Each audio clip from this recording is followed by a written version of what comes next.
Radio Kent, 10 to 12. Good morning. Now, a new type of non-hormonal menopause treatment has been approved in the UK for hot flushes and night sweats. The daily pill is called Veozah and it works on the brain's temperature control centre to alleviate symptoms. Up to 80% of women go through the menopause.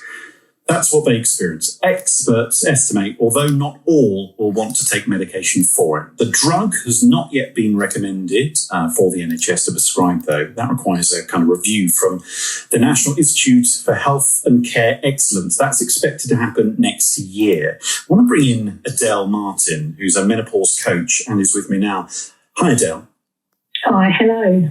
And this is really, really important, first of all, to not only have a discussion about the menopause anyway, because a massive group of the audience listening will be going through it right now, or like me, as a husband, we'll have my wife who will also, I know she has experienced the perimenopause. There's lots going on for people. So firstly, your own story about the menopause, which sometimes I have to say is kind of being seen by, a lot in society. It's kind of like a taboo subject. Almost you can't talk about it.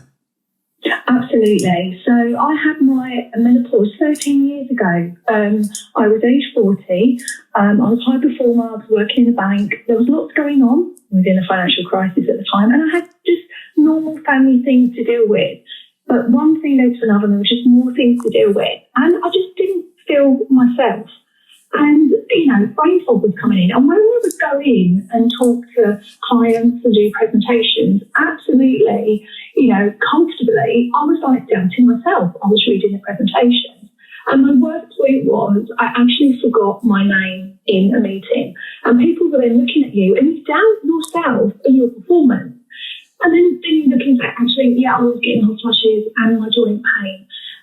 But, the psychological side of it and the physical, I just had no idea.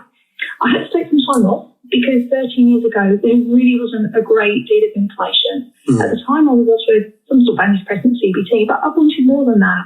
And I realised at the time, 13 years ago, I wasn't the only woman, but I was the only one talking about it. And people were going, wouldn't it be better to talk about mental health? I said, no, I'm going to face into this, because I'm not the only one. So I've always spoken up about it, and 13 years I'm still working in this space, helping women, etc. And do you think that for you, that sense of being able to, obviously when you have your own experience, you go through it, all these things you learn, actually helping others, that education that you've learned, that you're able to spread? Because my understanding is that sometimes there's almost like this sense of a wall of silence over the menopause. Absolutely, there is. And don't get me wrong, we have progressed.